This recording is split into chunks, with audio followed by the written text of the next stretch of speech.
welcome to Chenrezig's Ring of Fire. That is partially inspired by the song as well. But welcome. We have lots to do.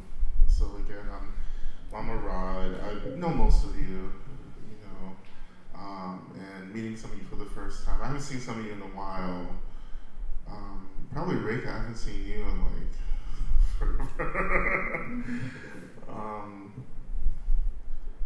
but yeah, welcome. And so this weekend,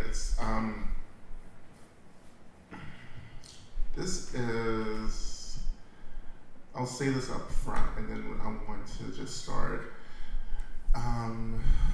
with maybe some introductions and just getting settled into the space and working with the energy in the space and the land, and then really getting into the work.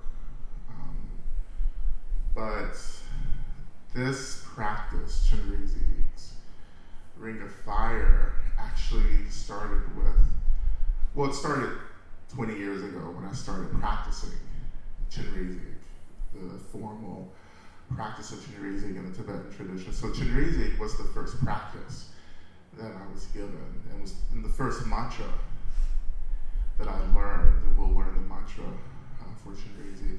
I learned the practicing of the mantra in two separate experiences. One, when I learned the mantra, was quite spectacular. I learned it on the street corner in Boston. I'll tell that story later. And then afterwards, I was introduced to the formal practice, chanting practice of Chenrezig, which is a lot of chanting, very beautiful chanting. And I did that for many years, the formal practice. And when I moved to monastery and trained, we did Chenrezig quite often. There are different forms of Chenrezig. We'll talk about this later when we talk about deities and what Chenrezig really is.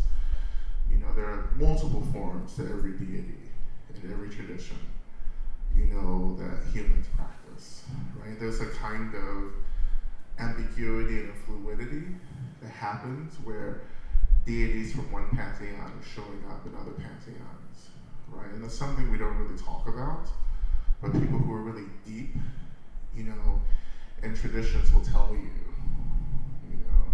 that for instance, Mother Mary is like Tara,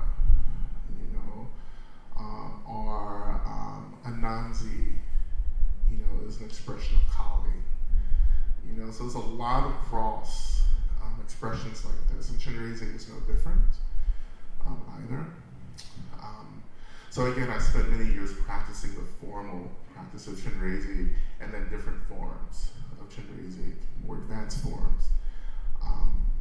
And then I stopped practicing after retreats, and didn't really do much with Chenrezig outside of chanting the mantra, Om Mani Padme Hum, which is the main mantra, that we in the tradition do. So in 2020, in the pandemic, I started getting a lot of visions and signs about different practices, and this Chenrezig practice was one of those visions that I got, and it was Chenrezig and a heart circled by fire, and it was Chenrezig's Ring of Fire, and then Johnny Cash's song started playing in the background, and that was the practice. That's all I got. And that initial download, and that initial vision. And this is really, quite honestly, talking about the history and development of deity practices. This is how they start. This is the history, the root practice is someone has a dream, or someone has a vision, or someone gets an idea, and they start creating, and they start tuning in to the frequency of the energy, the conscious energy, which we'll call the deity. They start tuning into it, and then that connection starts actually building what I would normally say sadhana, but like a system of practice, which is what a sadhana is a practice. And then, depending on the length of time, right, that you have for the development of the practice. It could be thousands of years in the development of a practice. It could be shorter than that. But over time, the practice, changes as the person who had the initial inspiration begins to teach and pass it on, right? And it can be passed on to one person at a time, which is really how a lot of lineages started, or it can just be passed on to large groups of people, and then it starts, kind of expanding outward. But as the practice is passed on, it changes, right? It's molded, it's shaped. Often, if it's passing through an institution like a monastery, it becomes more formalized and codified. In the Tibetan tradition started out as folk magic, local shamanism, and then monastic institutions started, coming into being. And so these practices went from, I would say, I use this phrase, the idea of the land. It moved from the land into institutions. So magic traditions are based on the land, right? And so as Buddhism developed in Tibet, these folk magic traditions were moved into the monastic institution where they became more formalized. And I think in that formalizing, it lost something quite edgy. Well, it lost the sacrifices. It lost that. It lost a lot of the rituals that many of us kind of feel uncomfortable with, but are a part of these traditions. Blood offerings, pleasure, sex offerings, stuff like that. So that was all taken out and replaced. And so when you get into the monastic institution, you're just imagining some of this, You're using effigies, so you're using representations of what people originally did, So in rituals, in Tibetan magic, right, we use these things called dharmas, And the dharmas represent different aspects of practice in the phenomenal world. And so these dharmas also, as effigies, begin to represent some of the practices that the monastic institution felt like they couldn't deal with, So there are a lot of representations of blood and body parts and stuff that he would be doing, in folk magic work. So it becomes formalized, and then people forget over time what these symbols actually represented, right? And I mentioned all of this because I found that in my experience of practicing the formal Chenrezig, which has been passed down, for hundreds of years, and in Tibet almost 1,000 years, I felt like I was missing something, and it was just something. It was a practice that I was just trying to get through, to do something else, and I wanted to reconnect.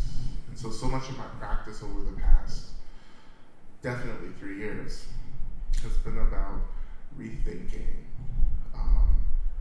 practice, particularly tantric practice, and reestablishing those practices closer back to their original folk magic, community magic origins, returning back to those early cultures of practice where, it was a communal expression. It was like you were co-creating something, early Christianity was a co-created communal experience, and then it became formalized, But how do we go back to those early ways of practicing where we just sat together and just experienced, the deity, right? In this case, it is Chenrezig, right? Chenrezig associated with love.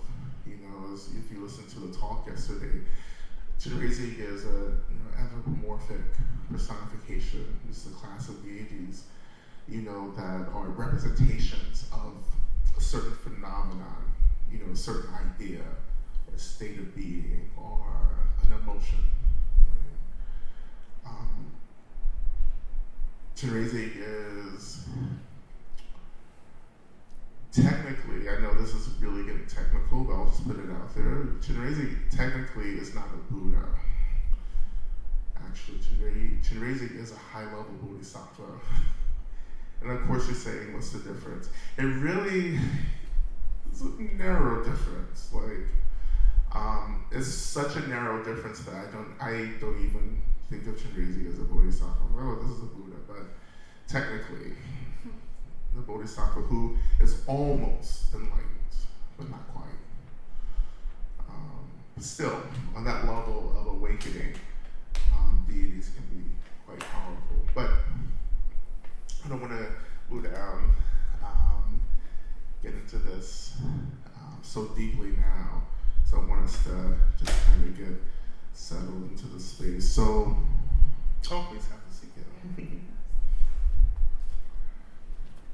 And I would love, before we begin with some land work, just if we just have a moment, a few minutes of just introducing ourselves into the space.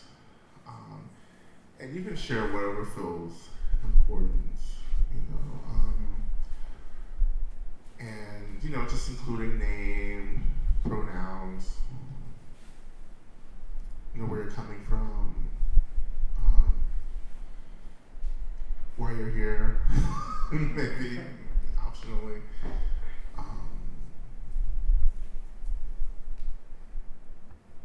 For instance, we would say, deities create energetic spheres, places that they invite us into. Sometimes we call it a pure land. This is the land, the place, the frequency that the deity resides. So we enter into their pure land and they begin to really work, with us. But again, Chenrezig is about the heart. It's about love, and this isn't loving kindness or metta. This isn't what we're talking about this weekend. We're doing this really profound, deep energy work around the heart chakra. I mean, the whole energy body, but the heart chakra, right? The idea of fire is really about melting and breaking down the rigidity around the heart center. As one of my teachers, Majaya Sati, used to say, breaking down the crustiness of the heart center, right? And that's what I began to experience when I got deeper into Chenrezig. It was like breaking down the crustiness, right?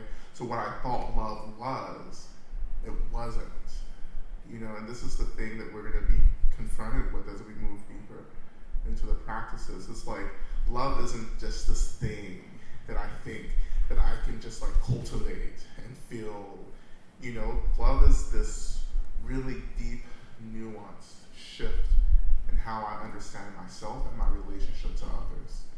It is the awakening of space, right? It's the trust that begins to arise, that I can actually want people to be safe and free and happy, even if I don't like them. That is the ultimate. This is we're not trying to like anything. Tantra isn't about liking shit. Tantra doesn't care. Because Tantra is about liberation, right? And liberation isn't necessarily, it's a freeing, an expansive, opening experience, but it's not necessarily comfortable all the time. It doesn't really feel good all the time. And so we can't orient our practice around what we think things should feel like. But we need to start showing up to what's actually arising, right? And begin to understand that this arising is about expansion, opening, breaking through rigidity, and moving into fluidity, right? And then Chenrezig represents this kind of fluidity, right? This kind of breaking through binaries, into this presentation, right, of fluidity. And this is the part about deities that we also have to understand. It's deities show up in particular ways, right? And some deities are very masculine, some deities are very feminine, and some deities are very fluid, right? The point of this isn't necessarily to push deities into a context that aligns with our values in this moment. It's actually about understanding that deities are beginning to mirror energies within us that we actually need to start working with and bringing into balance, right? So some of us need to work with super masculine deities, like, because the masculine energy is something that we're just maybe really like not cool with, you know? The same with feminine, the same with gender fluid or fluid deities.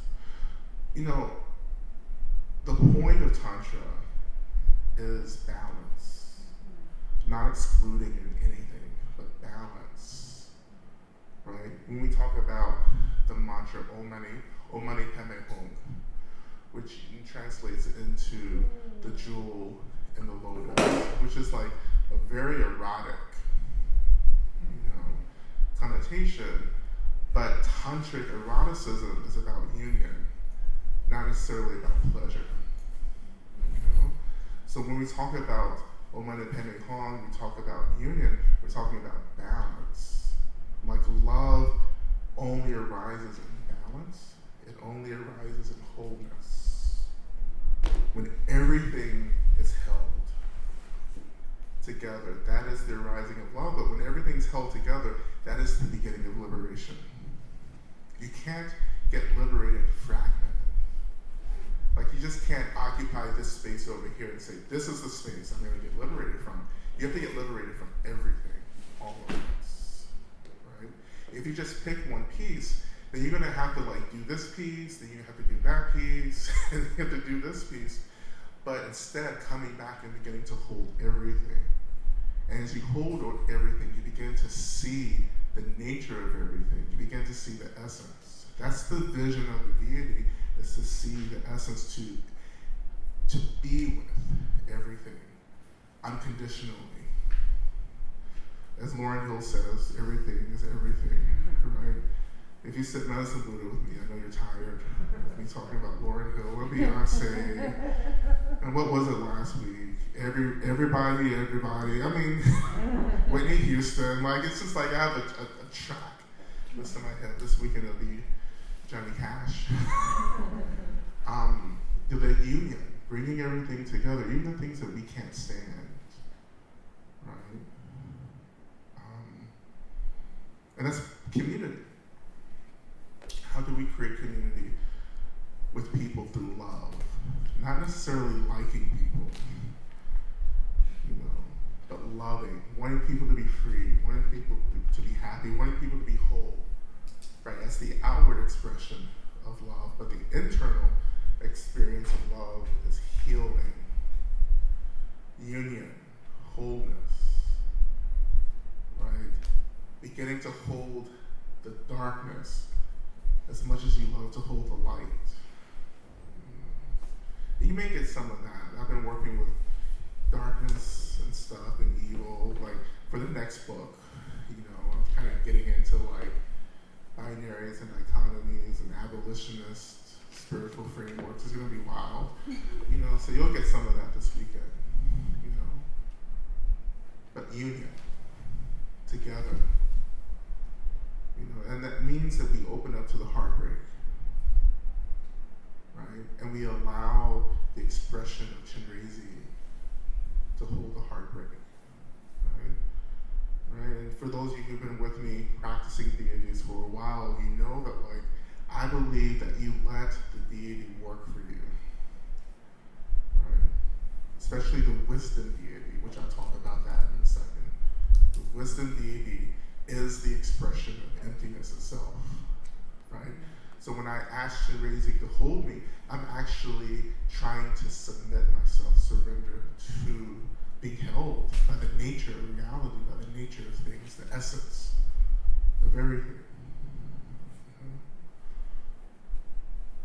To have that basic, fundamental relationship with the deity.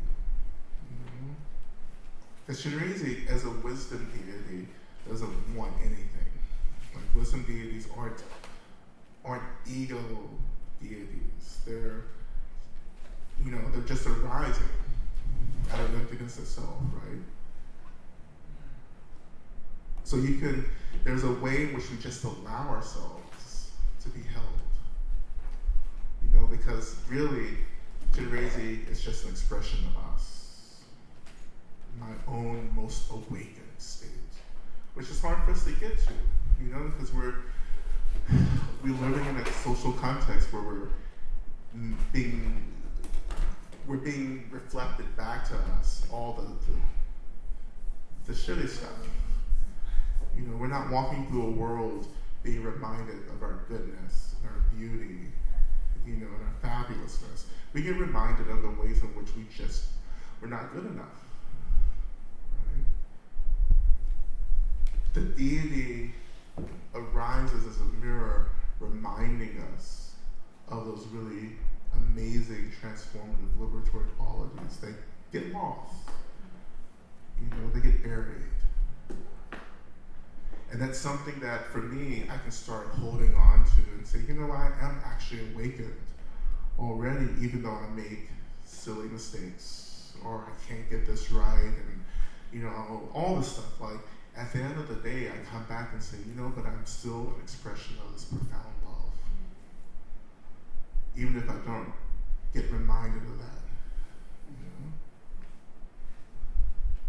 So, this is always what happens. I'll start talking and teaching. I have to go back to the beginning to do the basics. I wanted to just kind of acknowledge the land, acknowledge the beings connected to the land, the beings here in this space as well. Just to invite everyone in. So beings don't feel as if they have to sneak in, because there's a lot of different energies. So you brought all your people, your ancestors into the space, and so they're here. And then your ancestral deities that some of you don't even know you have are here, and then all and then the deity is associated with this land as well, also here. So to begin with, it's a short practice to start with. And don't do anything special. Don't change. No, you changing. Move it. See, that's always what happens. Everyone's like, uh-oh. No, just natural.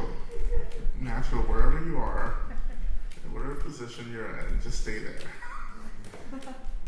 It's not a 30-minute practice, just a quick thing, But this is part of it too, also the naturalness. You have to be able to just connect without doing anything special.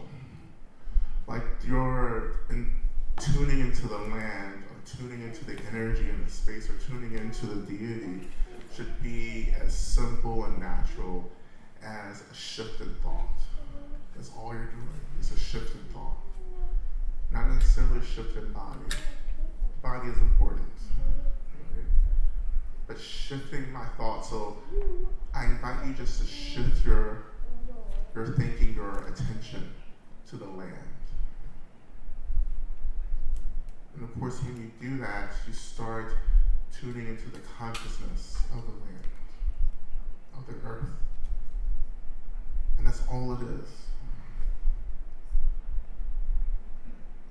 And allowing the land to show you what it needs to show you. Allowing the land to offer you its experience.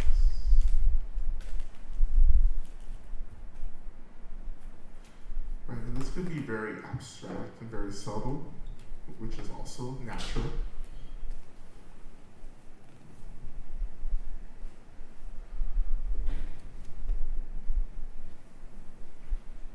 But when we turn our attention to the land, we become become an extension of the land. We realize that our bodies, our beings, are extensions of the earth under us. And that the earth is an expression and extension of us. Again, union, connectivity, belonging.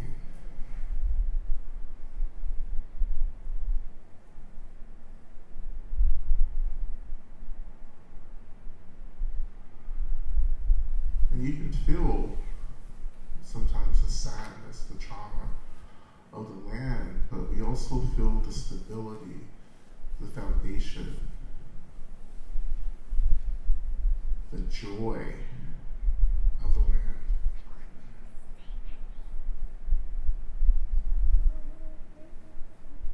And allowing the land, the earth, to hold you. Maybe even noticing gravity here and the weight of the body. How the earth, the land, and the floor, being a wood floor is definitely an expression of the land, the earth element, but how the earth is rising to hold us, and how our bodies are surrendering to that holding.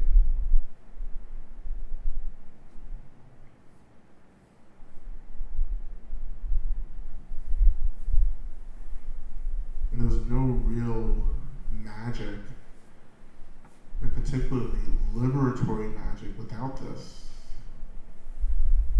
If we can't surrender to the land, we're not going to get free, socially or ultimately.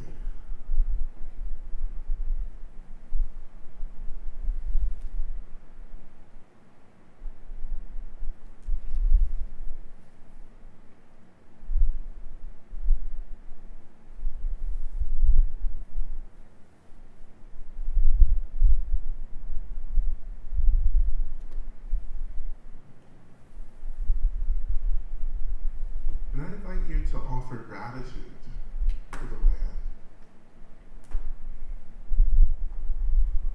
appreciation.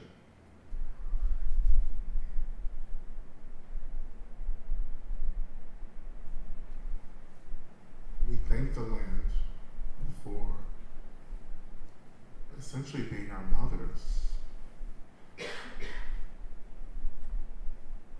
for nurturing us, providing, for loving us. And no matter what, the land will love us, because the land itself is the expression of love, just in the same way Chenrezig is.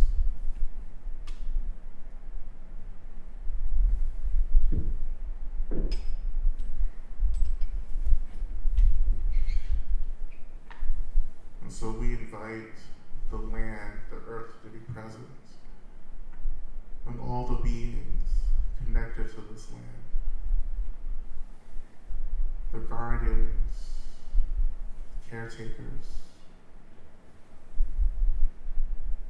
the original caretakers of this land, including the Massachusetts people, and Nipmuc, and the Wampanoag, and so many other communities and bands and tribes that make up this nation, this original nation.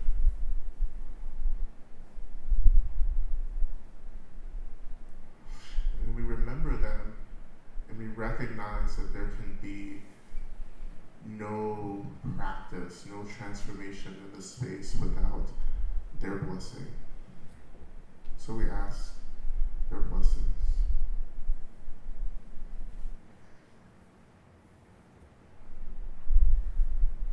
And as we ask for those blessings, also just be open to what they need from us. And if you get something, just hold it. Maybe share it later with the group.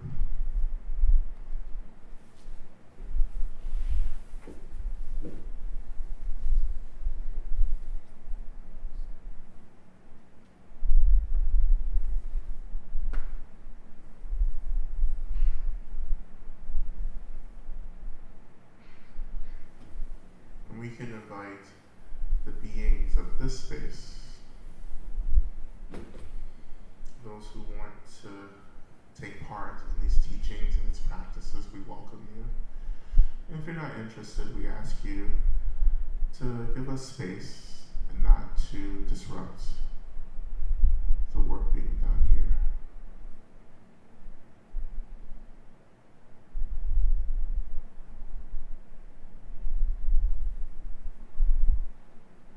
And of course, we invite all the elements into this space, not just the earth, but the elements of water and fire and wind and air, but also the element of spirit, of consciousness.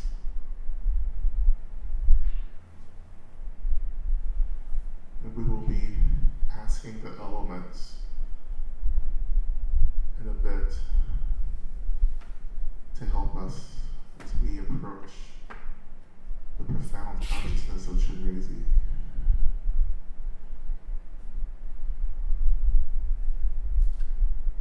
And of course, we invite the spirits of all those who couldn't make it to this weekend to be here.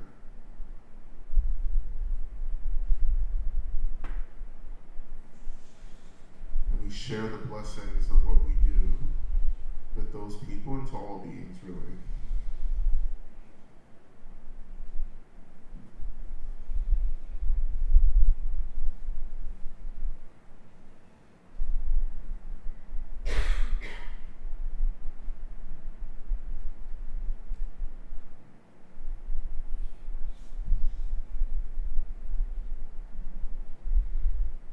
And as a last kind of offering, and this is optional, I invite you to imagine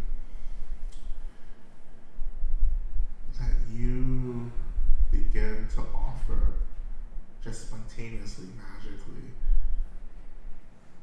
everything that all these beings need and want. You just start offering it.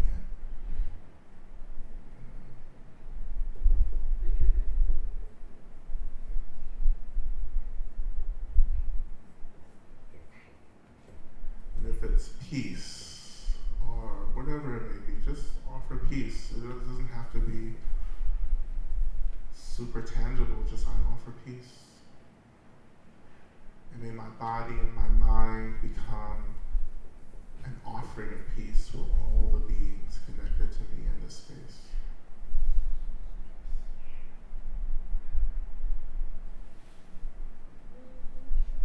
For those of you who are Che practitioners, this should be really easy.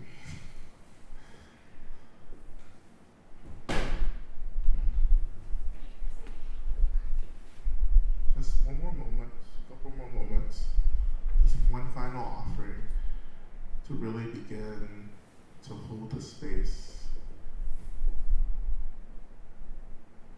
And as we transition out of this, we make a final prayer that all the beings we've invited, all the elements we've invited as well, that we ask them to just protect the space, protect our time together. When this time ends, protecting our travel back to our homes.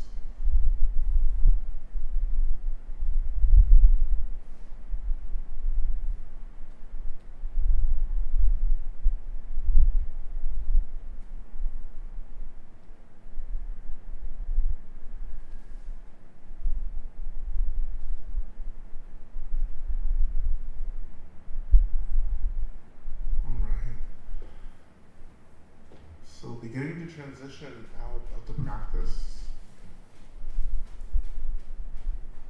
and coming back into the space, you're awakening the body, right?